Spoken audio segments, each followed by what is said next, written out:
You're listening to 88.3 The Buzz, St. Bonaventure's radio station, Princeton Review's number 4 ranked college radio station. I'm Catie Duszynski, the music director of the station, here with a special interview with the band Softcult. Softcult is made up of twins Mercedes and Phoenix Arnhorn from Kitchener, Ontario. The pair have been making music together since they were barely teens. Softcult is inspired by their childhood heroes, the Bikini Kill, the Smashing Pumpkins, Deftones, and My Bloody Valentine. They also take inspirations from newer bands like Cherry Glazer and Soccer Mommy.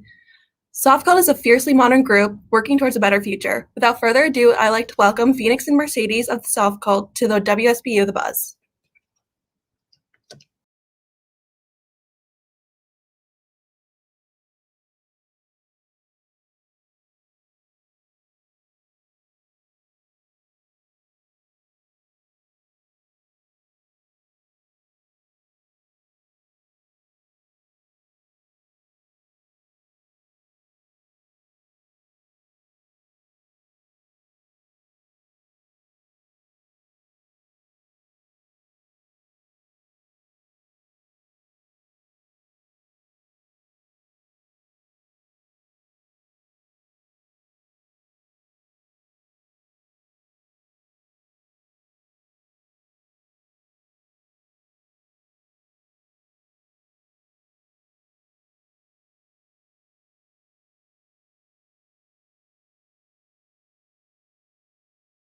I think the reason we wanted to start this band was because we feel really angry for the people that haven't been heard and don't really have a voice. So that's a lot. There's a lot of that, like in our lyrics and stuff.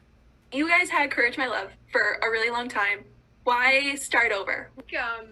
Like from my point of view, it's not exactly like starting over because CML will still be there and CML's, like still, it's not like it like died or anything, but I think we just kind of I don't know, like there was a lot of topics and music that we were writing that it just felt like its own kind of thing. So it seemed like to do it justice, it would probably be better to just like make a new project with that sort of ethos. Because it was like it was starting to get pretty different from where CML was headed. So yeah, it just kind of felt like the right thing to do, just to like make its own separate thing.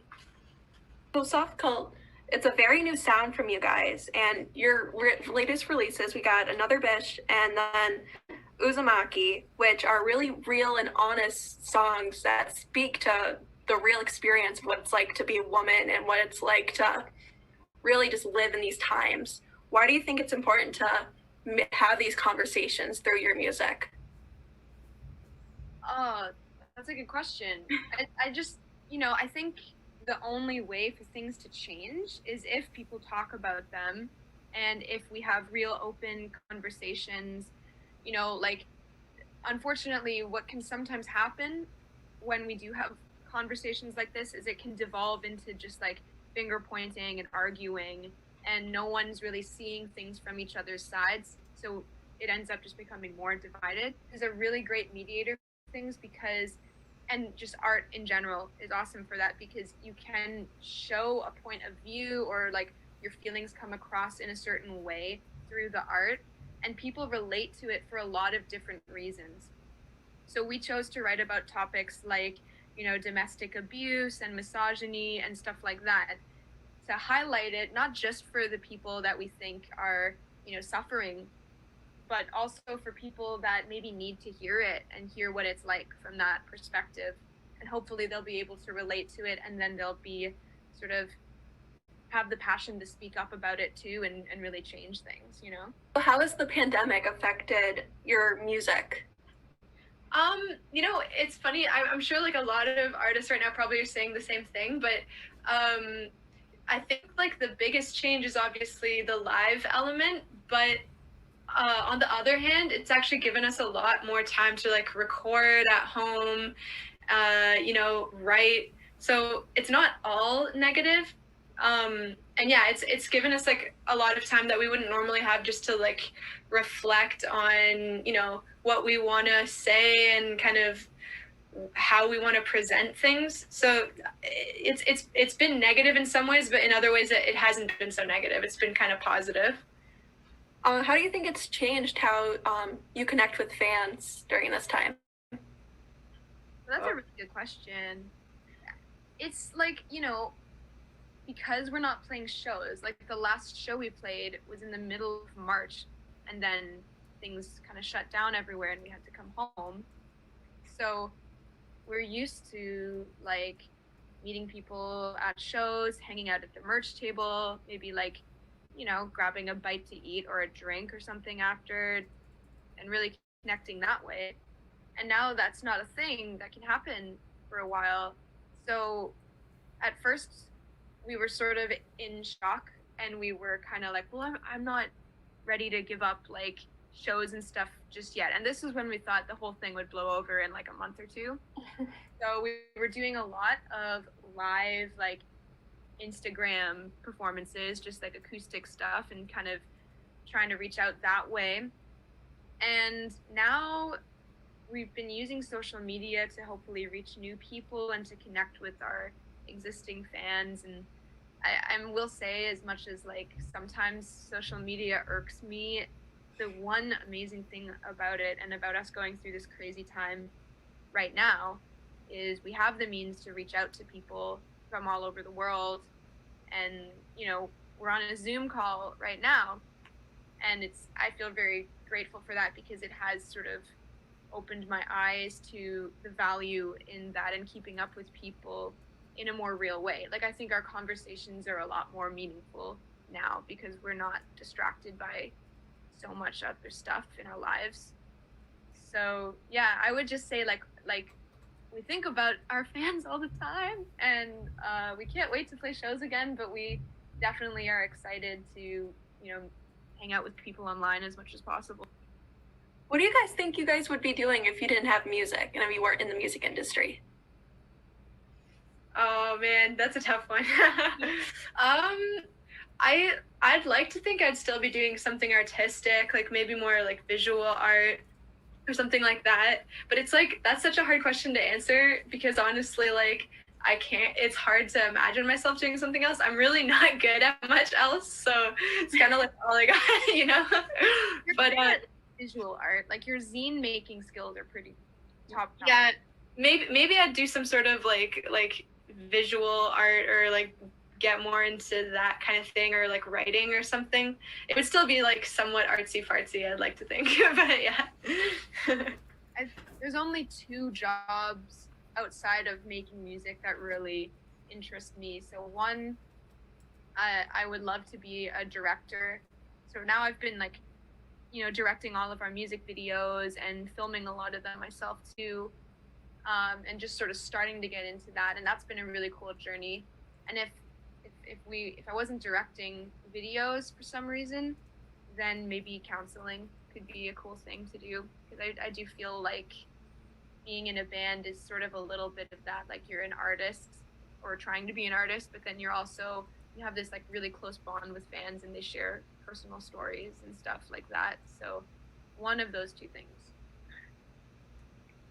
All right, that kind of leads me into my next question. Have taken over more in your production role. I saw that Phoenix, you're now producing the songs. Mercedes, you're directing.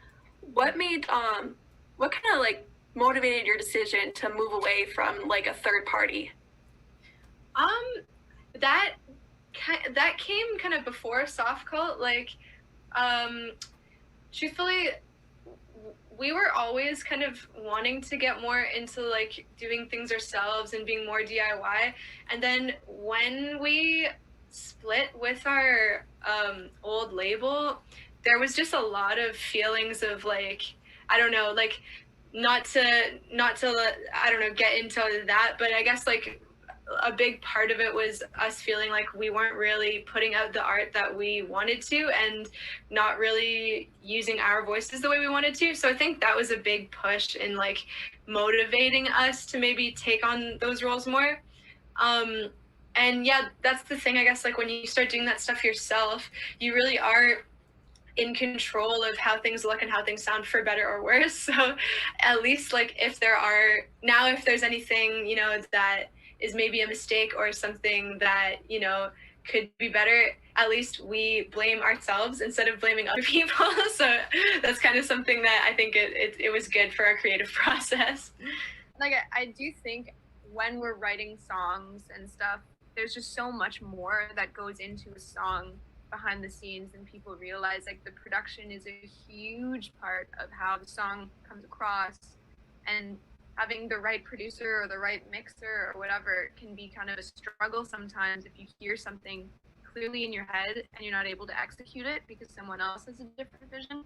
So it's not that we're opposed to working with other people, it's more kind of what Phoenix said, like we felt sort of suppressed for a little while. So being able to do it ourselves has been really rewarding. And a lot of the artists that I really look up to have done it that way. So we kind of wanted to try it ourselves. Yeah, what artists are you inspired by, and have you kind of grown and look up to as mentors? A huge influence for just Softcult overall is Bikini Kill. If you've never heard of them, check them out. They're this dope band from the 90s, that pretty much kind of influenced the third wave feminism movement and brought feminist voices and art and stuff into the punk scene, which, as we all know, is super male dominated still, but in the 90s even more. So Kathleen Hanna is probably one of my role models for everything, just her voice, her as a front person and as a lyricist, and just her vibe in general, and someone who speaks out against injustice and stuff. I really do try and model myself after people like that. And in general, with this project, we're just so into 90s grunge as it is.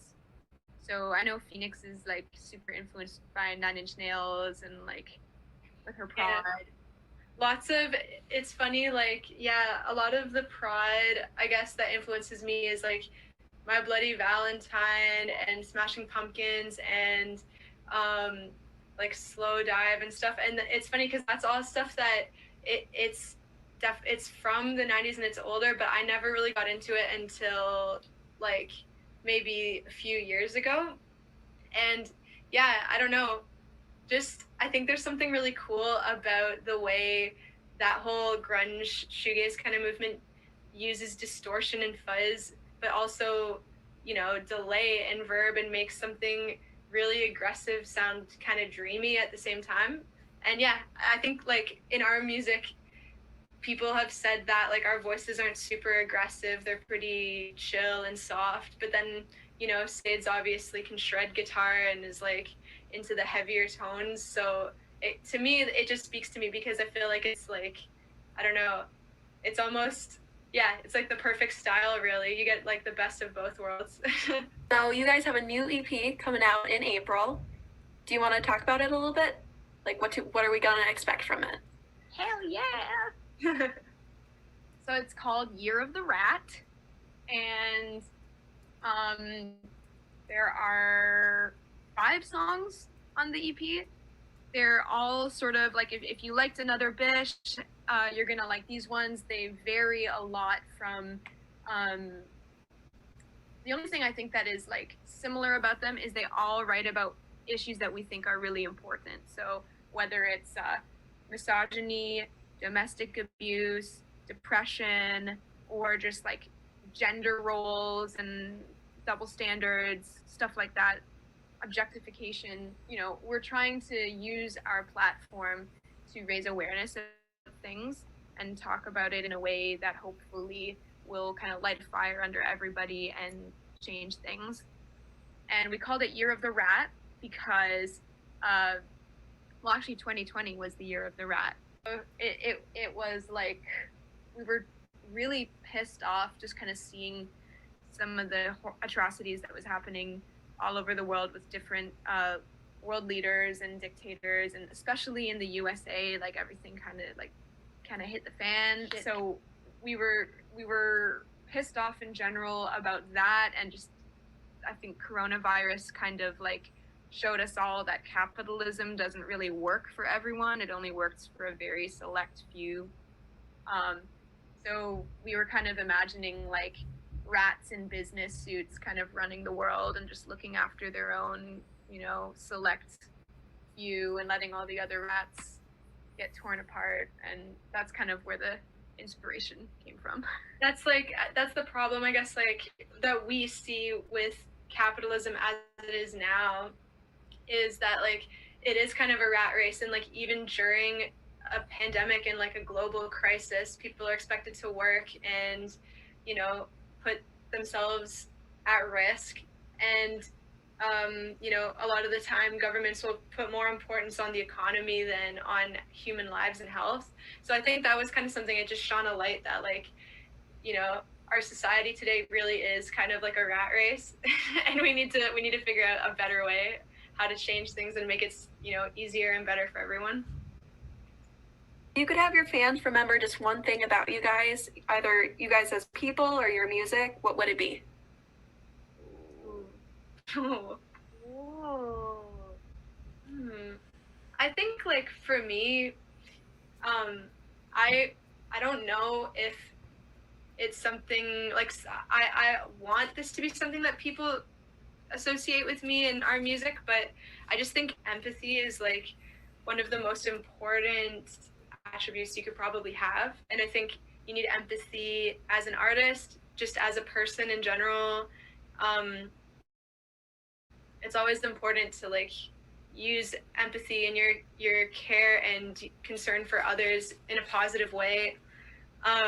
So I just think, yeah, it's important just to like remember that in your everyday life. And yeah, hopefully I would like to think that's something that people could maybe associate with our music and our band, hopefully. That's really what it's all about. Like, you know, the struggles of some aren't everybody's struggles. And just because, you know, it's not necessarily your problem doesn't mean that it doesn't suck for those people. So being empathetic and just trying to have an open mind and not judge people as harshly. What is the best venue you guys have ever played at? Ooh, the best venue. That's tough. Oh man. Like, I don't know why it stands out in my mind. There's so many amazing ones that I've been like go down in history for me. But Fien, do you remember that like Antifa punk venue that we played in Germany? Oh yeah, that was sick. Yeah, a really sick one where it was like the ones you see in the movies. If you could remember the name. Remember the name, because we've only been there like at this particular venue once, and they made like, I guess in Europe they're just so accommodating to bands. Like the green rooms they usually have like all kinds of snacks, and at this particular place they let us go to like a little cafe that was attached to it and get a meal for free, and they made like the best vegan desserts of all time, and just like it literally could have been a movie. And there were all these like punk kids just in line outside, and we were kind of eating and watching them, and then they were like looking at us, and it was just a memory because I felt like I was in a band it was like a small venue too. It wasn't even like one of the bigger, more like crazier venues we've played, but just the vibe in general was really cool, and I felt like I felt like super punk, and I felt like an activist, and it kind of like, yeah, I hope we get to play more venues like that in the future. Let me think here. Yeah, that venue was really cool. I think for me still, just one that it's kind of sad because it ended up closing down during the pandemic. But I know for me, just growing up, whenever we got to play this venue called the Mod Club in Toronto, and it's kind of like a legendary venue there. I used to go see like all my favorite bands there, so I know like when we got to play, and we were lucky that we like sold out the show and everything. It was kind of like a staple moment for me. Like I was super excited by that, and yeah, it's just a cool venue. It's too bad that it ended up closing down, but hopefully there'll be more like it in the future when things can settle down. What can we expect from you guys in the future? Well, I think. Go ahead. Oh, well, you can go if you want. Okay, yeah, sure. Is for us to keep trying as best we can to write music from the heart, to try to write music that's authentic to us and, you know, something that we believe in. Because I think, you know, like we've been in places before where we felt a little bit like, I don't know, stifled creatively and, you know, not fully living up to our potential as songwriters and our potential as, you know, producers and all that kind of thing. So I think you can just expect us to keep striving for that and to just be fully like honest with our music. And yeah, you know, there'll be an album in the works after Year of the Rat comes out, so just keep an eye out for that, I guess.